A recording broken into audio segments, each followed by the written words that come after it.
Hello everyone, good morning to all. I am Pooja and welcome back to my channel. और इस channel पे हम discuss करते हैं डेली करंट अफेयर्स 8 AM पर, जो आपके सभी आने वाले एग्जाम के लिए यूज़फुल रहता है, चाहे वो एसएससी है, रेलवे है, या फिर आपके डिफेंस एग्जाम है, स्टेट एग्जाम और यूपीएससी। सभी के लिए ये करंट अफेयर्स बेनिफिशियल भी होगा और सफिशिएंट भी होगा। यहाँ पर आपको बहुत कम समय में बहुत ज़्यादा इन्फॉर्मेशन मिलेगी। ठीक है, तो जल्दी से आ जाइए सभी लोग। लिंक को शेयर कर देंगे अपने फ्रेंड्स के साथ। पहली बार आ रहे हैं चैनल पे तो चैनल को सब्सक्राइब कर लेंगे, जिससे अपकमिंग क्लासेस के नोटिफिकेशन आपको मिल सके। जैसे कि कल मैंने एक बहुत इंपॉर्टेंट क्लास कंडक्ट की थी, क्योंकि बहुत सारे बच्चों की डिमांड थी आने वाले एग्जाम के लिए वो एसएससी का जो हिस्ट्री कोर्स है वो पढ़ना चाहते हैं, या फिर कुछ ऐसे स्टूडेंट भी हैं जो रेलवे एग्जामिनेशन के लिए साइंस पढ़ना चाहते हैं। तो कल मैंने हिस्ट्री सीरीज स्टार्ट की है। हिस्ट्री सीरीज, अगर हम थ्योरी पोर्शन की बात करते हैं तो थ्योरी पोर्शन कुछ दिनों बाद स्टार्ट करेंगे। सबसे पहले मैं आपको बताना चाहती हूँ कि पिछले 3 साल में एसएससी के अलग अलग एग्जाम में कैसे क्वेश्चन बने हैं। तो कल की क्लास में मैंने एसएससी सीजीएल 2022 मैं हिस्ट्री के सारे शिफ्ट में जो क्वेश्चन बने हैं उनको वहां पे डिस्कस किया था, साथ में वहां पर एक्सप्लेनेशन भी था। अगर आपने वो वीडियो नहीं देखा है तो आप वो देख लीजिए। इससे क्या होगा, 2022 के एसएससी सीजीएल में हिस्ट्री से जो भी क्वेश्चन जिस भी टॉपिक से बने हैं सारी की सारी शिफ्टों में वो आपके कवर हो जाएंगे। तो अलग से आपको जो मार्केट में बुक्स आती है ना 5 साल के PYQs वाली, तो वो सब परचेज नहीं करनी पड़ेगी। मैं लास्ट 3 ईयर के एसएससी सीजीएल, आपका सीपीओ, जेई, सीएचएसएल और एमटीएस के क्वेश्चन करा दूंगी हिस्ट्री और साइंस के। तो पहला तो आपको पीवाईक्यू रेडी हो जाएगा, उसके बाद हम थ्योरी क्लासेस को भी स्टार्ट करेंगे। क्लियर? तो आपको तो पता है एकदम न्यू चैनल है, तो बहुत ज्यादा जरूरत है आपके सपोर्ट की चैनल को ग्रो करने के लिए। तो प्लीज इसे शेयर करेंगे अपने फ्रेंड्स के साथ, जो भी सारे फ्रेंड्स गवर्नमेंट एग्जाम की प्रिपरेशन कर रहे हैं। ठीक है, अब बात कर लेते हैं आज के क्लास के पीडीएफ के बारे में। तो डेली करेंट अफेयर्स की पीडीएफ अवेलेबल होती है हमारे टेलीग्राम पे। टेलीग्राम पूजा जैन CA 247 आप सर्च करेंगे तो आप मेरे टेलीग्राम तक पहुंच जाएंगे, और वहां से आप पीडीएफ डाउनलोड कर सकते हैं। फ्री ऑफ कॉस्ट होती है और इजिली अवेलेबल भी हो जाती है। डन। सो स्टार्ट कर लेते हैं फिर आज का वीडियो। तो आज हम सबसे पहले बात करेंगे इंपॉर्टेंट डे। 5 अप्रैल को, जैसे कि मैंने कल के सेशन में भी डिस्कस किया था कि 5 अप्रैल को हम सेलिब्रेट करते हैं नेशनल मैरीटाइम डे। ठीक है, और 1964 से 1964 से हम इस दिन को सेलिब्रेट कर रहे हैं। हमने कल इसके बारे में डिस्कशन किया था, इसलिए आज यहां पर हम इसे डिस्कस नहीं कर रहे हैं। अब 5 अप्रैल को हम एक और इंपॉर्टेंट डे सेलिब्रेट करते हैं, international day of conscience. Basically हम अंतःकरण की बात करते हैं, या हमारा माइंड कहता है ना कि ये अच्छा है, ऐसा करना चाहिए, ये अच्छा होगा या बुरा होगा। तो वही उसी चेतना के लिए बेसिकली इस दिन को सेलिब्रेट किया जा रहा है, इंटरनेशनल डे ऑफ कॉन्साइंस। 2020 से यूनाइटेड नेशन जनरल असेंबली ने इस दिन की शुरुआत की थी, और ये 5वां एडिशन है, 5th एडिशन है। अब थीम क्या है? तो promoting a culture of peace with love and consign. आप देख सकते हैं ये यहाँ पर इस साल की थीम डिसाइड की गई है। डन। चलिए सबसे पहले बात करते हैं, अब हम कुछ इंपॉर्टेंट पर्सन जो न्यूज में है, कुछ इंपॉर्टेंट अवार्ड्स जो न्यूज में है उनको देखेंगे। उसके बाद हम बात करेंगे नेशनल न्यूज पे, स्टेट न्यूज पे, और साइंस और टेक की काफी सारी न्यूज आज हमें डिस्कस करनी है। क्लियर है? सो स्टार्ट कर ले वीडियो। चलिए, पहले पर्सन जो न्यूज में है उनका नाम है Rajiv Singhal, appointed as MD of Tata International. तो टाटा इंटरनेशनल के MD मतलब मैनेजिंग डायरेक्टर अपॉइंट किए गए हैं राजीव सिंघल। और टाटा इंटरनेशनल अगर हम बात करते हैं तो टाटा ग्रुप की एक इंटरनेशनल आर्म है, और इन्होंने रिप्लेस किसे किया है? आनंद सेन को किया है, क्योंकि आनंद सेन जी का रिटायरमेंट हो गया है 31 मार्च को। ठीक है, इसके पहले राजीव जी क्या काम करते थे? तो एग्जीक्यूटिव डायरेक्टर और COO थे इसी ग्रुप में, मतलब टाटा इंटरनेशनल में। ठीक, नेक्स्ट पर्सन, अब ये इंपॉर्टेंट पर्सन है। ठीक है, इनका नाम एग्जाम में पूछा जा सकता है। मैं बात कर रही हूं अब्दुल फतह अल सीसी के बारे में, और ये इजिप्ट के प्रेसिडेंट बन गए हैं 3rd टर्म के लिए। तीसरी बार आप कह सकते हैं कि इजिप्ट के प्रेसिडेंट या राष्ट्रपति बन गए हैं अब्दुल फतह अल सीसी, और इनका टेन्योर 2030 तक रहेगा। ठीक है, क्योंकि अगर मैं बात करूं तो 2019 की घटना है जब इन्होंने अपने कॉन्स्टिट्यूशन में अमेंडमेंट किया था, और राष्ट्रपति की जो टेन्योर है उसको इंक्रीज करके 6 साल कर दी थी। तो 2024 में नियुक्ति हो रही है तो 2030 तक रहेंगे। 6 ईयर यहाँ पर प्रेसिडेंट का टेन्योर होता है। जैसे हमारी कंट्री में 5 साल होता है, वैसे ही इनके यहाँ पे 6 साल होता है। ठीक है, पहली बार 2014 में ये प्रेसिडेंट बने थे इजिप्ट के। डन।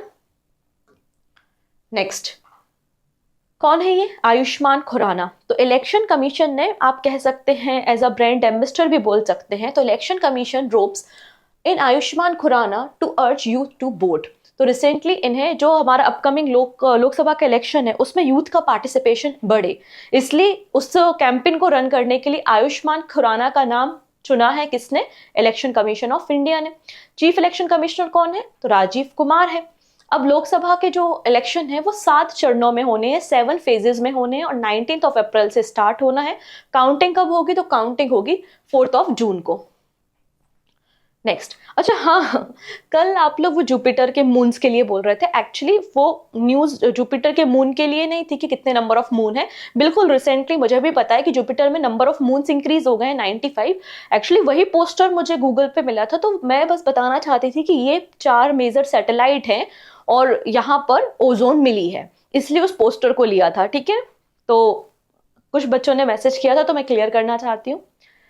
चलिए नेक्स्ट है doctor Kartik Komuri, honoured at national fame award 2024। इन्हें नेशनल फेम अवार्ड 2024 में फैसिलिटेट किया गया है as a overseas dental specialist orthodontics and orofacial pain. Basically इनका जो कंट्रीब्यूशन रहा है in the field of medical science, और इन्होंने जिस डेडिकेशन के साथ पेशेंट की वेलबींग के लिए काम किया है, तो इसलिए इन्हें ये नेशनल फेम अवार्ड 2024 में नवाजा गया है। अगर इस इनिशिएटिव की बात करें तो इनिशिएटिव स्टार्ट किया है ब्रांड इम्पैक्ट ने, और ये 3rd एडिशन आपको मिल जाएगा। ठीक है, नेक्स्ट, अब यहाँ पर अगला जो नाम मैं आपको बता रही हूँ वो बहुत इंपॉर्टेंट है। ठीक है, रिसेंटली फिडे ने अपनी रैंकिंग रिलीज की है। FIDE ranking release by the world governing body of chess, और यहाँ पे इंडिया के नंबर 1 चेस प्लेयर बन गए हैं अर्जुन इर्गेसी। वर्ल्ड में इनकी रैंकिंग 9th नंबर पे है, बट इंडिया में 1st नंबर पे है अर्जुन इर्गेसी। इंडिया में 2nd नंबर पे है विश्वनाथन आनंद, जिनकी रैंकिंग वर्ल्ड में 11th पोजीशन पे है। फिर आर प्रज्ञानंदन आपको 3rd पोजीशन पे देखने को मिलेंगे, और ओवरऑल रैंकिंग इनकी 14th है। तो आप देखेंगे यहाँ पे फिडे की रैंकिंग में 5 इंडियन चेस प्लेयर का नाम आया है। 3 तो मैंने डिस्कस कर लिए हैं, अर्जुन इर्गेसी, विश्वनाथन आनंद, आर प्रज्ञानंदन, डी गुकेश और विदित संतोष गुजराती। ये 5 हमारे चेस प्लेयर हैं। ठीक है, अब वर्ल्ड नंबर 1 कौन है? इंडिया नंबर 1 तो देख लिया, ये जो फोटो दिख रही है ये अर्जुन इर्गेसी की फोटो है। अब यहाँ पे वर्ल्ड नंबर 1 है मैग्नस कार्लसन। ठीक है, मैग्नस कार्लसन अगेन 1 नंबर पे है। 2nd नंबर पे कौन सा चेस प्लेयर है? तो यहाँ पर अमेरिका के 2 चेस प्लेयर हैं जिनका नाम है फेबिनो कारुआना और इसके अलावा हिकारू नाकामुरा। ये 2 प्लेयर हैं अमेरिका के जो कि 2nd एंड 3rd नंबर पे हैं। इनका नाम आप भूल भी जाते हैं कोई दिक्कत नहीं, बस मैग्नस कार्लसन का नाम याद रखिएगा। ये फिडे की रैंकिंग में टॉप प्लेस पे, टॉप पोजीशन पे देखने को मिल जाएंगे। अगर हम वीमेंस रेटिंग की बातें करते हैं तो वीमेंस रेटिंग में कौन टॉप कर रही है इंडिया में? कोनेरू हम्पी, इनकी वर्ल्ड में रैंकिंग 5th पोजीशन पे मिल जाएगी। ठीक है, next, World Economic Forum young global leader class of 2024। So recently World Economic Forum ने 20th एडिशन, 20वां संस्करण 20th edition of young global leader community the class of 2024 की लिस्ट पब्लिश की है। बेसिकली इसमें क्या होता है, 40 से कम उम्र के जो यंग पर्सन है, जो political, dance, drama, civil society, academic, business में अच्छा काम करते हैं, उनकी एक लिस्ट यहाँ पे तैयार की जाती है bye the world Economic forum. तो इस साल ये 20th एडिशन है और इसमें 90 लोगों का नाम शामिल है जिनकी एज 40 साल से कम है। ठीक है, इतनी चीजें। अब बात करते हैं, सिंस 2005 इस रिपोर्ट को या इस लिस्ट को पब्लिश किया जा रहा है बाय वर्ल्ड इकोनॉमिक फोरम। इस लिस्ट में 5 इंडियन है, मतलब 90 लोगों में से 5 कितने हैं? इंडियन नाम है। अब वो 5 इंडियन कौन कौन से हैं, तो आइए उनको देख लेते हैं। सबसे पहले है भूमि पेडनेकर। आप लोगों ने इनकी कई सारी मूवीज, जैसे कि टॉयलेट मूवी में इन्होंने काम किया और भी कई सारी मूवीज में काम किया है। 2nd नंबर पे है अद्वैता नायर, जो कि CEO है नायका फैशन की। अर्जुन भाटिया, प्रिय अग्रवाल एंड शरद विवेक सागर, ये 5 इंडियन नाम शामिल हैं इन 90 की सूची में जिसको वर्ल्ड इकोनॉमिक फोरम ने रिलीज किया है। चलिए अब बात कर लेते हैं हमारा बुंदेलखंड से। ठीक है, बेसिकली मैं बुंदेलखंड के आसपास के रीजन से ही बिलोंग करती हूँ। सो बुंदेलखंड के गेहूं, वीट की वैरायटी जिसे रिसेंटली जीआई सर्टिफिकेशन दिया गया है। ठीक है, और इस वैरायटी का नाम क्या है? कठिया गेहूं है। ठीक है, तो Bundelkhand region in Uttar Pradesh has receive first geographical indication tag for the farm produce. ये उत्तर प्रदेश का पहला जीआई टैग है जो कि फार्म प्रोड्यूस के लिए दिया जा रहा है, और गेहूं की वैरायटी है कठिया गेहूं, इसके लिए इन्हें जीआई सर्टिफिकेशन दिया है। और उत्तर प्रदेश हमारी कंट्री में फर्स्ट नंबर पर बन चुका है जिसके पास मैक्सिमम प्रोडक्ट है जिनके पास जीआई टैग है। कितने हैं? 69, 69। ठीक है, next, union health minister launch my CGHS app. अब ये क्या है देख लेते हैं इस पे। सबसे पहले ये जो लिखा हुआ है CGSH, ये क्या होता है पहले इस पे समझते हैं। Central government health scheme. ठीक है, ये एक हेल्थ केयर स्कीम है जो सेंट्रल गवर्नमेंट अपने एम्प्लॉय, अपने पेंशनर और उनके डिपेंडेंट के लिए लॉन्च करता है। और 1954 में इस स्कीम को लाया गया था जिससे quality health care services government के एम्प्लॉय और उनकी फैमिली को प्रोवाइड कर सके। तो आई थिंक आपको ये CGHS क्या है वो समझ में आया होगा, क्योंकि इस पोर्टल या एप्लीकेशन का नाम जो रिसेंटली लॉन्च किया है केंद्रीय सरकार स्वास्थ्य योजना CGHS पोर्टल ही है, और ministry of health and family welfare ने इसे इंट्रोड्यूस किया है। ठीक है, और ये iOS के लिए इसे एप्लीकेशन को लॉन्च किया है, मतलब आपके एप्पल फोन के लिए इसे लॉन्च किया गया है। किस लिए? Delivering enhance health care accessibility and digital experience to central government health scheme beneficiaries. Basically इसके अंदर क्या होगा मैं बताती हूँ। ये एप्लीकेशन आप डाउनलोड करोगे, ठीक है, आपने डाउनलोड किया, इसके बाद आप इसी एप्लीकेशन के जरिए अपने शेड्यूल को फिक्स कर सकते हो, अपने अपॉइंटमेंट को कैंसिल कर सकते हो, रीशेड्यूल कर सकते हो। इसके अलावा आपके पास यहाँ पे फैसिलिटी रहेगी, आप डायरेक्टली अपनी जो लैब रिपोर्ट है उसको भी समझ सकते हो और देख सकते हो, और टाइमली उसे सेव भी कर सकते हो, डाउनलोड भी कर सकते हो। इसके अलावा यहाँ पर आपका पुराना जो भी मेडिकेशन रहा होगा, आपका कोई पुरानी हिस्ट्री रही होगी, आपका कोई ट्रीटमेंट चल रहा होगा, उसका पूरा रिकॉर्ड भी आपको यहाँ पर मिल जाएगा। इसके अलावा जो रीएम्बर्समेंट होता है उसकी फैसिलिटी भी इजी हो जाएगी, और आसपास अगर आपके घर के पास कोई वेलनेस सेंटर है तो उसकी इंफॉर्मेशन भी आपको इसमें मिल जाएगी। और साथ ही साथ यहाँ पर ये जो एप्लीकेशन है इसमें 2 फैक्टर ऑथेंटिकेशन, मतलब 2 फैक्टर की आपके साथ सुरक्षा होगी, सिक्योरिटी होगी, जिससे जो यूजर है, जो बेनिफिशियरी है, उसका कोई भी डेटा यूज ना कर पाए, तो इंटीग्रिटी भी मेंटेन रहेगी यूजर की, इसलिए इसे लॉन्च किया गया है। ठीक है, अब यहाँ पे इलेक्शन कमीशन ऑफ इंडिया भी पीछे नहीं है। ECI ने भी इंट्रोड्यूस किया है मिथ वर्सेस रियलिटी रजिस्टर। लगातार इलेक्शन कमीशन पे एलिगेशन चलते रहते हैं, लोग लगाते रहते हैं कि इलेक्शन कमीशन प्रॉपरली ट्रांसपेरेंट तरीके से जो है वो इलेक्शन कंडक्ट नहीं कराते। कभी एलिगेशन लगाया जाता है कि वीवीपैट जो मशीन है या EVM जो मशीन है उसमें धोखाधड़ी का मामला है, या फिर कई बार एलिगेशन लगाते हैं कि कुछ ऐसे MP हैं जो मॉडल कोड ऑफ कंडक्ट को ब्रीच करते हैं लेकिन इलेक्शन कमीशन उनके खिलाफ कोई एक्शन नहीं लेती। ऐसे कई सारे एलिगेशन, और मार्केट में भी बहुत कुछ चलता रहता है। तो क्या मिथ है, क्या रियलिटी है, इसके लिए इन्होंने एक पोर्टल ही डिजाइन कर दिया, मिथ वर्सेस रियलिटी।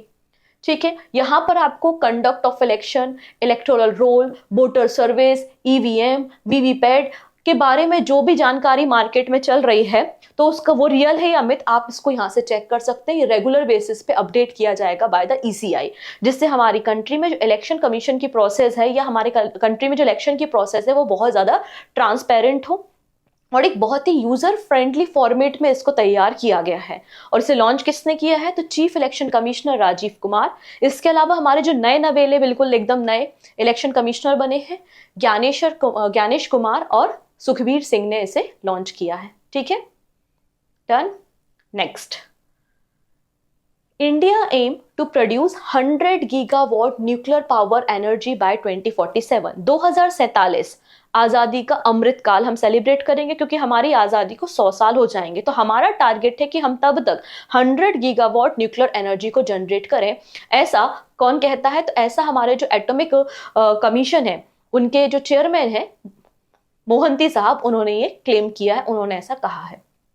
ठीक है, इन्होंने हमें बताया है कि अभी भारत की जो टोटल प्रोडक्टिविटी है, करेंट जो प्रोडक्शन है वो 8000 मेगावाट का है, और हम चाहते हैं कि 2047 तक कितना हो जाए? 1 लाख मेगावाट का न्यूक्लियर पावर प्रोडक्शन हमारे देश में हो जाए। इन्होंने एक रिपोर्ट भी रिलीज की है। रिपोर्ट का टाइटल है synchronising energy transition towards possible net zero for India, affordable and clean energy for all. इस रिपोर्ट को प्रिपेयर किसने किया है? तो रिपोर्ट को प्रिपेयर किया है IIM अहमदाबाद ने। और इस रिपोर्ट का जो तैयारी की गई थी प्रिपेयर करने की, वो 2021 से काम चल रहा था, और इसके लिए जो बजट दिया था वो nuclear power corporation of India limited ने भी यहाँ पे कुछ फंडिंग की थी। क्लियर है? इस रिपोर्ट को अगर बात करें लॉन्च करने की बात, तो प्रोफेसर अजय कुमार सूद ने किया है, जो कि प्रिंसिपल साइंटिफिक एडवाइजर भी हैं। ठीक है, तो ये सारी बातें इस रिपोर्ट पे कही गई हैं। Next, government approve onion export to 5 friendly country. याद है कभी कभी हमारे देश में प्याज के दाम कितने ज्यादा हो जाते हैं, क्योंकि जब डोमेस्टिक डिमांड बहुत ज्यादा होती है और सप्लाई कम होती है ना, तो क्या होता है उस समय इन्फ्लेशन आ जाता है, महंगाई आ जाती है, और प्याज के दाम कई बार आप देखते हैं न्यूज में कि बढ़ जाते हैं। तो जब 2023 की घटना है, जब प्याज के दाम बहुत ज्यादा बढ़ गए थे, तो गवर्नमेंट ने डिसाइड किया था कि जो दूसरी कंट्री है हम वहां पे अनियन को एक्सपोर्ट नहीं करेंगे, पहले अपनी डोमेस्टिक सप्लाई को फुलफिल करेंगे, हमको अपने देश के मार्केट को भी तो संभालना है। तो एक्सपोर्ट पे बैन लगा दिया था। लेकिन कुछ हमारे पड़ोसी और अच्छे मित्र देश हैं, तो उन मित्रों ने हमसे रिक्वेस्ट की कि हमारी डोमेस्टिक डिमांड आप पे डिपेंड करती है, क्योंकि मैं आपको यहाँ पे बताना चाहती हूँ इंडिया सबसे बड़ा वर्ल्ड में फर्स्ट नंबर पे आता है अनियन के एक्सपोर्ट में। तो सबसे अधिक मात्रा में पूरे वर्ल्ड में प्याज का कोई अगर निर्यात करता है तो वो भारत है, और कई सारे ऐसे देश हैं जिनकी डोमेस्टिक सप्लाई डिपेंड करती है भारत में, और उन्होंने रिक्वेस्ट की तो भारत ने ऐसे 5 देशों को अनियन को एक्सपोर्ट करने की परमिशन दे दी है। वो 5 देश कौन से हैं? The government of India has allowed the export of onion to friendly countries such as Bangladesh, UAE, Bahrain, Mauritius and Bhutan। इन 5 देशों में हम प्याज को वापस से भेजेंगे। ठीक है, आप देख सकते हैं बांग्लादेश को 50,000 टन, भूटान को 550 टन, फिर बहरीन को 3000 टन, 1200 टन मॉरिशियस को, और 14,400 टन हम UAE को प्याज को बेचेंगे। These countries are dependent on India onion to meet their domestic consumption. इसके अलावा गवर्नमेंट ने कुछ और भी प्लान किया है कि हम प्याज को किस तरीके से प्रोक्योर कर सकते हैं, उनको स्टोर कर सकते हैं, क्योंकि हमारा टारगेट है कि हम 5 लाख टन अनियन को प्रोक्योर करें, बफर स्टॉक बना के रखें कि कभी हमारे देश में अगर प्याज की कीमतों में वृद्धि हुई तो हम एटलीस्ट सप्लाई कर सकें और कीमतों को रेगुलेट कर सकें।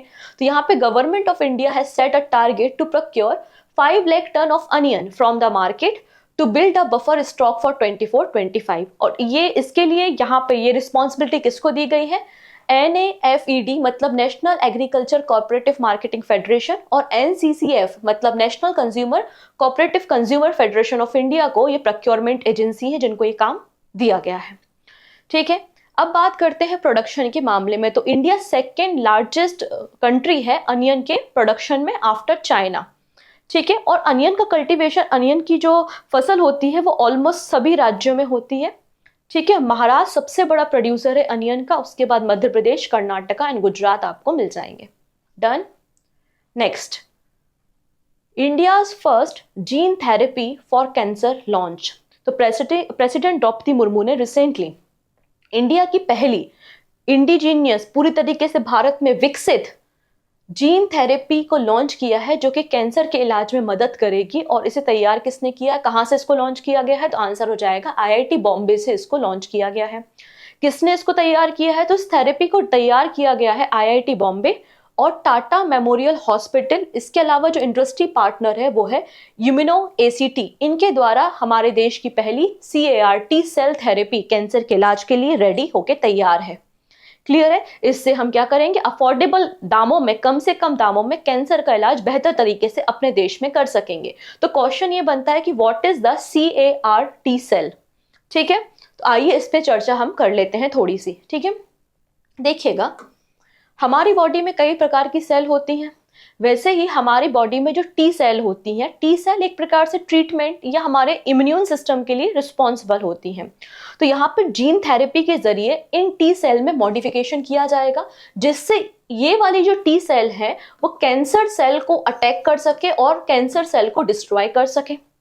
क्लियर है? तो सबसे पहले जो पेशेंट है उसकी ब्लड से टी सेल को एक्सट्रैक्ट किया जाएगा, निकाला जाएगा, और निकालने के बाद उसमें मॉडिफिकेशन किया जाएगा। मॉडिफिकेशन करने के बाद वहां मतलब जो पेशेंट का कैंसर सेल है उसके पास वापस से इंजेक्ट किया जाएगा और ये क्या करेगा, उस कैंसर सेल को डिस्ट्रॉय करने का काम करेगा।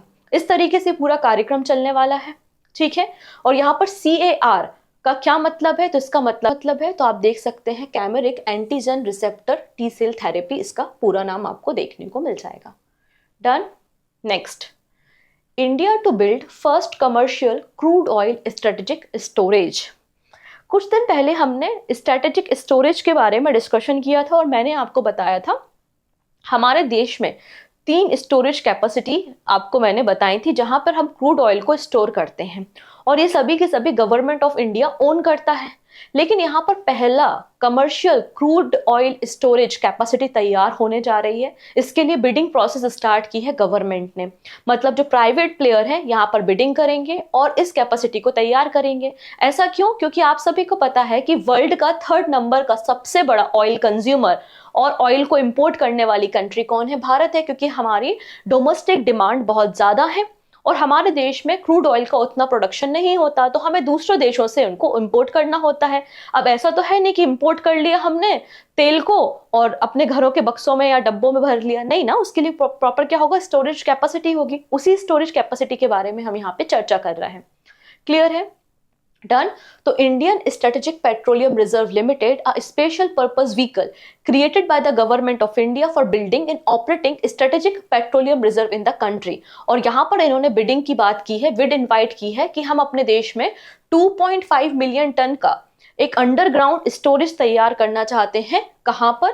पदूर कर्नाटका में। ऑलरेडी पदूर कर्नाटका में एक स्टोरेज कैपेसिटी है, जैसा कि मैंने डिस्कस किया था। ये 2nd नंबर की स्टोरेज फैसिलिटी होगी जिसकी कैपेसिटी कितनी होगी? 2.5 मिलियन टन की अंडरग्राउंड कैपेसिटी होगी जहां पर हम क्रूड ऑयल को स्टोर करेंगे। ठीक है, इतनी चीजें, ये बात यहाँ पे की है। और इसके लिए कहा है कि जो प्राइवेट प्लेयर है वो पार्टिसिपेट करे, और प्राइवेट प्लेयर्स को कहा है कि आप बिडिंग कीजिए और टोटल अप्रोक्सीमेट कॉस्ट जो होगी वो 55 बिलियन रुपीस की देखने को मिलेगी। और ये कंस्ट्रक्शन तैयार होगा कब तक? 2029-30 तक, 2029-30 तक। क्लियर? ये बात यहाँ पे बोली गई है। बेसिकली ये जो मॉडल है वो एक तरीके से मिरर है, या हमने अडॉप्ट किया है जापान एंड कोरिया के, साउथ कोरिया के मॉडल से। वहां पर भी इस तरीके के मॉडल होते हैं।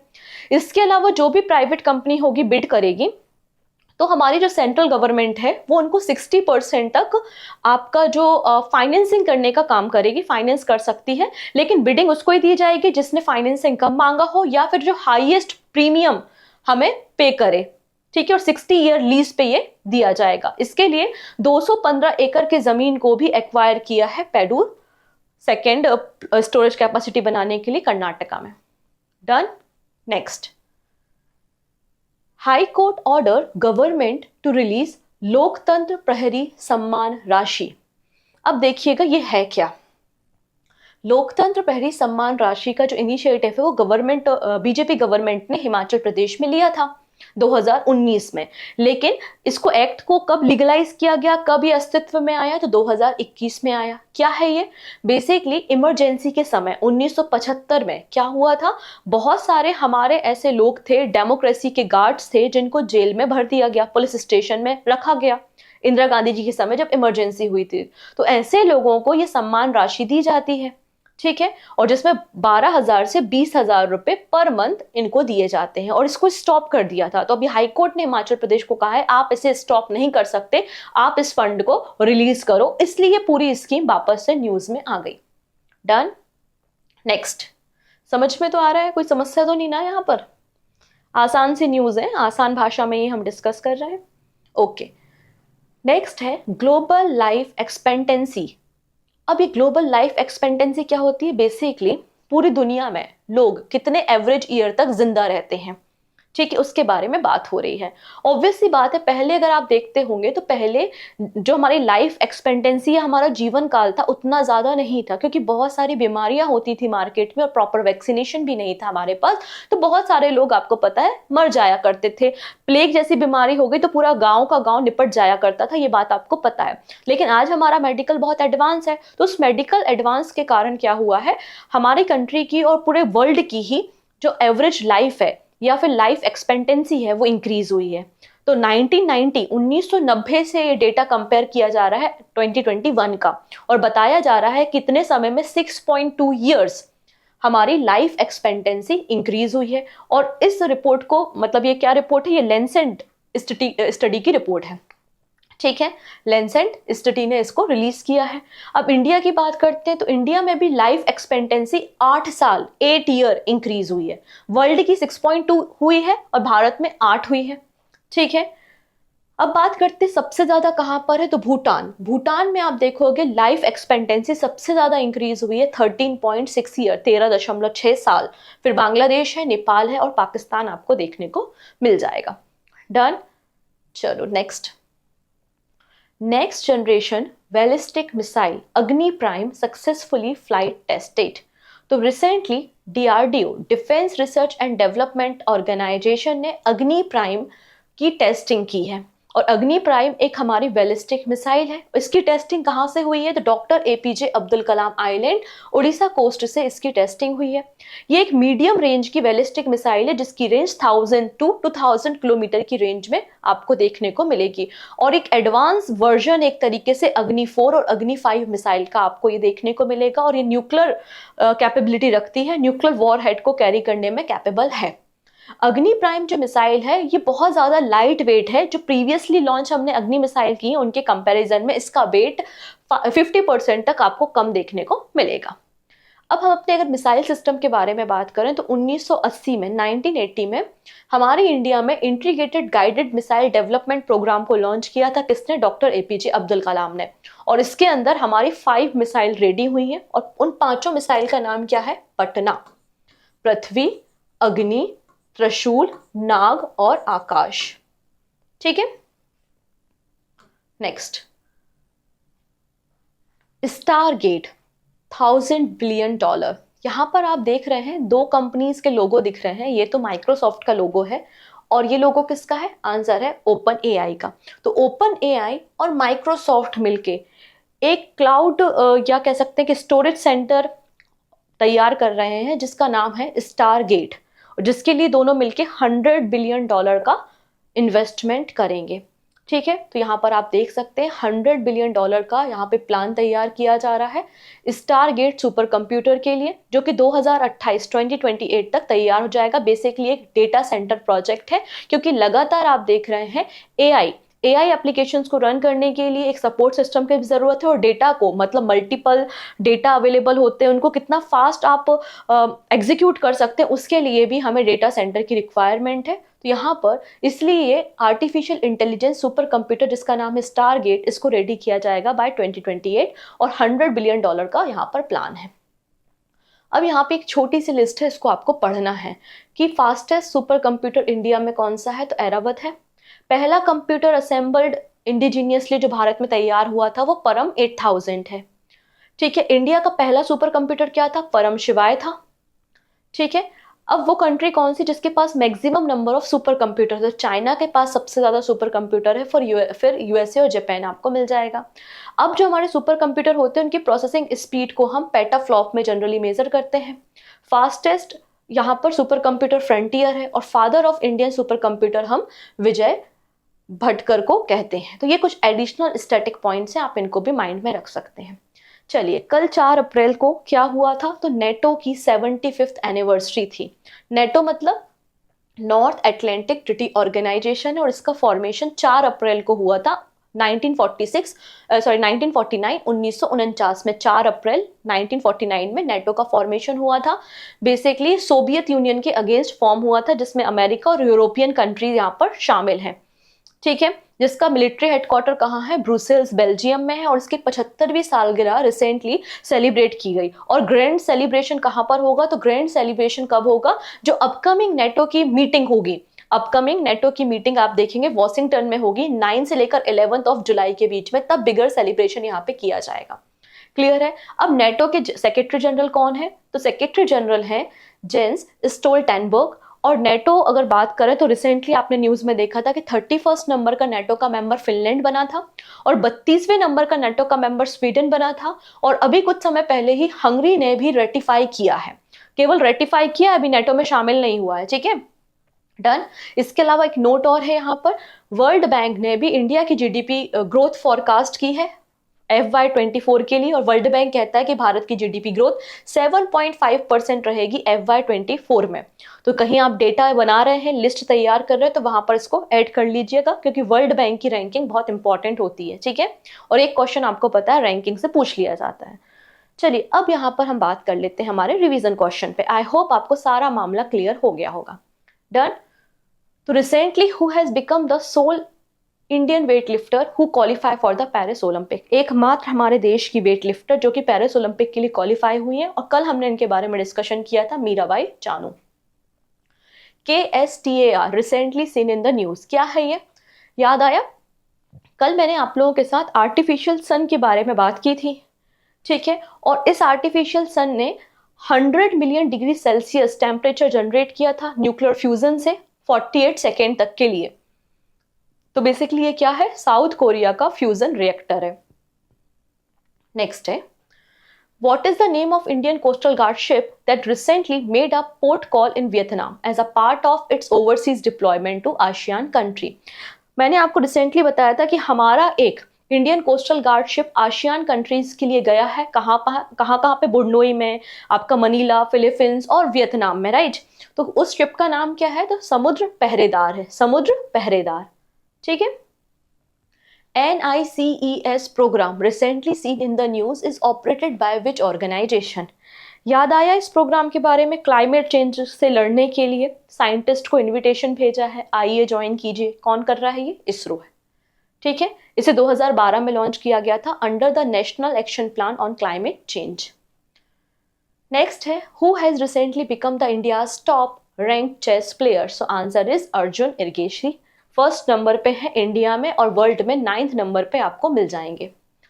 नेशनल खो खो चैंपियनशिप 2023-24 में मेंस टाइटल किसने जीता है? तो आप सभी को पता है, मेंस और वीमेंस दोनों टाइटल यहाँ पे महाराष्ट्र ने जीते हैं। ऑपरेशन संकल्प रिसेंटली न्यूज में था। ऑपरेशन संकल्प किससे रिलेटेड है? तो ऑपरेशन संकल्प जो है वो मैरीटाइम सिक्योरिटी से संबंधित है। बेसिकली इंडियन नेवल फोर्स ने ऑपरेशन संकल्प को लॉन्च किया था, कहाँ पर? पर्शियन गल्फ और गल्फ ऑफ ओमान में, जिससे जो इंडियन शिप यहाँ से गुजरती हैं उनकी सिक्योरिटी को इंश्योर किया जा सके, ठीक है। नेक्स्ट है, टाटा इंटरनेशनल के न्यू मैनेजिंग डायरेक्टर कौन बन गए? तो आज ही हमने डिस्कस किया है, राजीव सिंघल के बारे में। Option C is the right answer.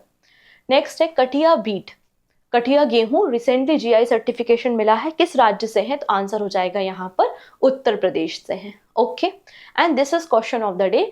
कल मैंने आपको बताया था कि मध्य प्रदेश की कुछ साइट्स हैं जिनको यूनेस्को टेंटेटिव लिस्ट में शामिल किया गया है। वो कितनी है? 2, 4, 5 या 6? सही आंसर आप हमें कमेंट सेक्शन में दे सकते हैं। क्लियर? तो ये था आज का हमारा ओवरऑल सेशन। सो मिलते हैं नेक्स्ट वीडियो में, और जाते जाते प्लीज लिंक को शेयर करके जाइएगा, और लाइक बटन को क्लिक कर देंगे, और कमेंट सेक्शन में आंसर करना नहीं भूलेंगे। So take care.